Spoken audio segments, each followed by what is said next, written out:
श्री स्वामी समर्थ जय जय स्वामी समर्थ. श्री स्वामी समर्थ जय जय स्वामी समर्थ. महाराज श्री स्वामी समर्थ जय जय स्वामी समर्थ. श्री स्वामी समर्थ जय जय स्वामी समर्थ. पहिल्यांदा मी स्वामींवर विश्वास ठेवत नव्हती. म्हणजे मी जेव्हा चॅनल लोकांचं बघत होती तर मला असं वाटत होतं की हे लोक काही पण टाकत आहे. पण जेव्हा मी चॅनल ओपन केलं आणि मला समजलं की स्वामींचे भक्त किती आहे आणि मला पण विश्वास होत चालला आहे की जसं आपण स्वामींवर विश्वास ठेवतो, भक्ती करतो त्यांच्यावर विश्वास ठेवून त्यांचा आपण आशीर्वाद घेत असतो, तर समजून जायचं की आपल्याला आपलं काम जे आहे त्याच्यामध्ये यश मिळणारच. जसं मी बघत होते की लोकांमध्ये किती अशी हे आहे, त्यांच्याबद्दल श्रद्धा आहे मनामध्ये. तर मलाही वाटलं की आपणही त्यांच्यावर थोडीशी श्रद्धा ठेवून काम करावं. तर खरंच माझे 3 ते 4 महिन्यामध्ये जसे सबस्क्रायबर वाढत गेले, स्वामींचे भक्त बघत गेली, तर मलाही विश्वास होत गेला की आपण जर बघितलं तर बघा किती सारे लोक असे आहेत की स्वामींवर विश्वास ठेवतात. आणि मी लोकांचे व्हिडिओ बघत होते, लोकांचं जे पाहत होते फोटो वगैरे आणि बघत होते, तर मला विश्वास होत नव्हता. पण जेव्हा मी चॅनेल ओपन केलं तेव्हा लोकांची श्रद्धा बघून असं वाटलं की आपणही त्यांच्यावर विश्वास ठेवून बघूया. तर खरंच बघितलं तर माझे सबस्क्रायबर इतके सारे वाढत आहेत, ते फक्त स्वामींच्या कृपेमुळे. तर धन्यवाद तुम्हा सगळ्यांचा. देवाला हे कधीच सांगू नये की आमच्या अडचणी किती मोठ्या आहेत. तर देवाला न सांगता अडचणींना सांगा की आमचा देव किती मोठा आहे. कारण की स्वामींवर विश्वास ठेवून जर आपण आपलं काम करत गेलं तर खरंच आपल्याला यश मिळतं.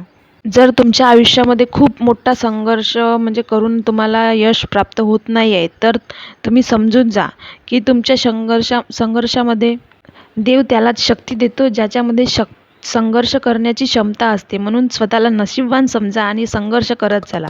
संघर्ष करत राहिलं तर आपल्याला यश नक्की प्राप्त होते. आणि हो, इथे मन स्वच्छ ठेवा.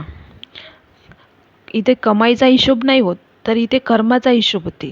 जसा आपण कर्म करत जातो, जसं आपलं कार्य करत जातो, तसं तिकडे हिशोब पण लागतो. आणि जसं आपण वाईट वागत जातो तसं आपल्यासोबतही कुणी नाही कुणी वाईट वागत असते. कारण की इथचंच आपल्याला आत्ताच फेडून द्यायचं असते. जसं तुम्ही म्हणता ना, लोक असे करतात, लोक तसे करतात, लोकांना कसं, त्यांच्याबद्दल वाईट विचार किंवा वाईट बोलणं सोडून द्या. त्यांच्याबद्दल वाईट हा असा वागतो तर तसा वागतो, त्यांच्याबद्दल काय विचार करायचा आहे तो विचार बदलून टाका आणि चांगला विचार मनात आणा आणि स्वामींचं नाम घ्या. श्री स्वामी समर्थ. शरीराला बिघडवणारे अन्न आणि मनाला बिघडवणारे विचार आणि स्वतः जे बिघडवून दुसऱ्याला बिघडवतात असे लोक यांच्यापासून स्वतःला दूर ठेवण्याचा प्रयत्न करा. कारण की हे जे आपल्या शरीराला आणि विचार आणि मनाला जे विचार करायला लावतात किंवा शरीराला हानिकारक आहे, याच्यापासून जर आपण दूर राहिलं तर आपली परिस्थिती आणि आपलं शरीर, आपले विचार हे आपण जर चांगले विचार ठेवले तर आपण नक्की काही ना काही करू शकतो. रस्ता खराब आहे म्हणून वाट दुसरी पाहू नका. तर आपण चांगल्या मार्गाने चाललो आहे, हे सुद्धा वाट खडतर असते, पण समोर जाऊन सुद्धा आपल्याला काही ना काही मिळत असते.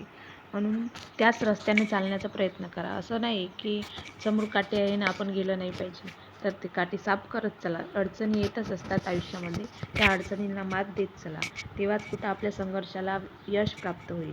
तर शांततेने पण काम करायला शिका. कारण शांतता ही संयम आहे आणि संयमाने काम घेतलं तर आपल्याला समोरचं जे काही मिळतं ते संयमानंच मिळतं. जर लोक म्हणत आहे की तो चांगला नाही आहे, तो चांगला नाही आहे, ती चांगली नाही आहे, तर त्यांचं ऐकून घ्यायचं आणि आपल्या मनात ठेवायचं, पण त्यांच्याबद्दल बोलायचं नाही. कारण की आयुष्यामध्ये असे खूप सारे असे जण भेटतात की तू हे करत आहे तर ते चांगलं नाही आहे, तू ते करत आहे तर ते चांगलं नाही आहे. आता बघा, जर आपण काही करत असलो तर लोक म्हणतात तू कशाला ते करत आहे, ते चांगलं नाही आहे.